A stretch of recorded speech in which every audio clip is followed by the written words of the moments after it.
Ladies and gentlemen, family and friends, thank you for coming here and blessing me. Your gracious presence today truly humbles me. आप सबकी उपस्थिति आज के दिन मुझे सम्मानित महसूस करवा रही है। आपका आशीर्वाद मेरी ताकत है। आप सबका आशीर्वाद मुझे जीवन में मेहनत करने के लिए, आगे बढ़ने के लिए प्रेरित करता रहा है। धन्यवाद। ये मेरे लिए गौरव की बात है कि मेरी किताब का विमोचन आप सबके प्रिय नेता, मेरे पिता, मेरे शक्ति स्तंभ श्री मुकेश अग्निहोत्री जी द्वारा किया जा रहा है। मुझे बहुत खुशी है कि आज के इस अवसर पर मेरे मार्गदर्शक, जिनके बिना ये किताब संभव ही नहीं हो पाती, प्रोफेसर सुनील देशा जी और श्रीमती किरण देशा जी शिमला से खासकर उपस्थित हुए हैं। मैं बहुत कृतज्ञ हूँ। आज के दिन मैं अपने दादाजी को याद करती हूँ। मुझे याद है कि मेरी उनसे आखिरी जो बातचीत होती थी, मैं उन्हें मनाती थी कि आप किताब लिखिए, अपनी जीवनी पे किताब लिखिए।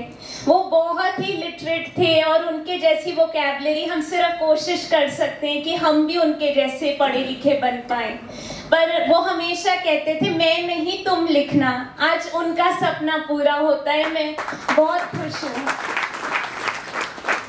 मैं अपने नानू नानी जो मंडी पे जरूर फेसबुक लाइव पे हमें देख रहे होंगे, उन्हें भी धन्यवाद देती हूँ। उनका भी बहुत अहम योगदान है मेरी पढ़ाई लिखाई में, मेरी परवरिश में, तो उन्हें भी मैं आज याद कर रही हूँ। मैं सबसे ज्यादा बड़ा धन्यवाद अपने मम्मी पापा को देना चाहती हूँ। इन्होंने न जाने कितने त्याग दिए। खासकर मेरी मम्मा ने मेरे पिता और मेरे करियर को प्रायोरिटाइज किया है हमेशा। उन्होंने अपना सब कुछ सर्वस्व हम पे लुटा दिया है, तो धन्यवाद मम्मा। मैं इस सफर में मैंने कई बारी, मेरा तकिया कलाम होता है ना, इन 3 सालों में मेरा तकिया कलाम था, मैं तैयार नहीं हूँ, अभी कैसे करूँ। तो जब हमारा टॉपिक एडमिशन होना था पीएचडी में, तब भी मैं एडमिशन का टेस्ट नहीं देने जा रही थी कि मैंने पढ़ाई नहीं की, अभी तो एलएलएम हुई है। पापा ने धक्के मार मार के कहा कि कुछ नहीं फर्क पड़ता, नंबर कितने आते हैं, जाओ पेपर दो। और वो पेपर निकला, मैं टॉपर्स में से एक थी। फिर आरडीसी होती है जहाँ टॉपिक अप्रूव होता है, उसके लिए हमें लिखना पड़ता है चैप्टर पूरा। और तब भी मैंने कहा मैं तैयार नहीं हूँ, मैं अभी नहीं लिख दे सकती आरडीसी। उन्होंने धक्के मार मार के आरडीसी करवाई। फिर पीएचडी का जब मेन थीसिस जमा होना था, तब भी मेरा तकिया कलाम था, मैं कैसे करूं, अभी तैयार नहीं हूं। उन्होंने डेडलाइन दे दी और हमें करना पड़ा। मेरे गाइड ने दिन रात मेरा समर्थन किया और तब ये बुक, ये पीएचडी थीसिस जो बुक के रूप में आज पब्लिश हो रहा है, ये संभव हो पाया। तो मेरे तकिया कलाम तो यही रहा, मैं तैयार नहीं हूँ। पर मेरे पिता बार बार यही कहते थे, आमले का खाया हुआ और बुजुर्गों का कहा हुआ बाद में पता चलता है, और पता चल गया। इस जर्नी ये इसीलिए पॉसिबल हो पाई है क्योंकि जब मुझे खुद के ऊपर विश्वास नहीं था, मुझे अपनी काबिलियत पे विश्वास नहीं था, जब मैं आगे आगे कार्य करने को आगे आगे बढ़ा रही थी, पोस्टपोन करी जा रही थी, इन्होंने मेरे ऊपर विश्वास किया और इसीलिए आज ये सब संभव हो पाया है। मैं जीवन में जो भी कर पाई हूँ वो इसलिए हो पाया क्योंकि मेरे ऊपर इन्हें विश्वास था। चाहे वो जब पहली बारी मैंने भाषण दिया तो कोई भी माता पिता डर जाते कि कैसे बच्चे को माइक थमाते, हजारों लोग खड़े हैं। इन्होंने एक बारी मेरे ऊपर प्रश्न चिन्ह नहीं खड़ा किया, इन्होंने कहा बोलना है, जाओ बोलो। और इसीलिए अगर मैं जो भी जीवन में कर पाती हूँ वो इसीलिए क्योंकि इनका विश्वास मेरे साथ है, मेरे ऊपर। मुझे पता है कि जीवन में कुछ भी हो जाए, मेरे पीछे मेरे पापा मम्मा खड़े हैं, इसीलिए ये सब है।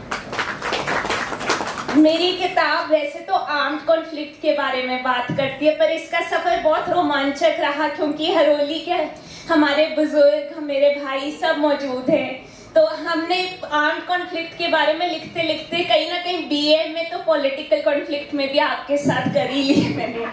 जैसे आर्म्ड कॉन्फ्लिक्ट में जख्मी होते हैं, या सुरेखा आंटी, हम दोनों भी जख्मी हुए थे पॉलिटिकल कॉन्फ्लिक्ट में।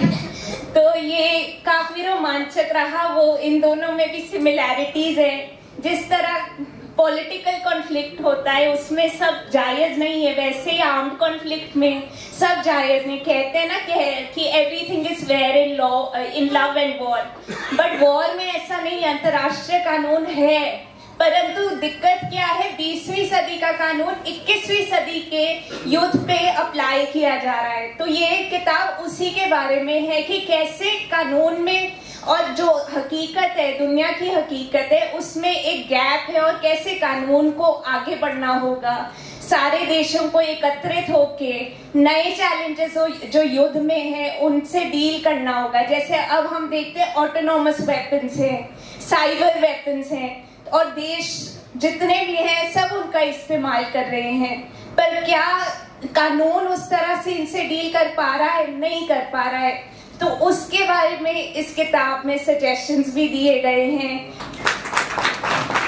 मैं खास तौर पे परिवार के सदस्य हैं, नगीना आंटी, कुशल अंकल, किरण दीदी, वो दिल्ली से आए हैं, मेरी बुआ आई हैं, ताऊ ताई आए हैं, कुशा भाभी, करण भैया आए हैं, सुमन बुआ जब मैं नेट का पेपर दे रही थी वो खास तौर पे मेरे साथ 3 महीने रही और रात रात तक मेरे साथ बैठ के मेरी पढ़ाई में मेरी मदद करती थी, तो वो स्पेशली आई है। मेरे छोटी भतीजे आई है, पावनी और कुहू, तो इन सबको मैं धन्यवाद देती हूँ। दिव्या भाभी है, वो इस वक्त दुबई में, उनका बहुत अहम योगदान है, तो उनको भी मैं धन्यवाद देती हूँ। निशा आंटी, विक्रांत अंकल को बहुत बहुत धन्यवाद, ये सब मेरा साथ देते रहे हैं कदम कदम पे, बहुत बहुत धन्यवाद।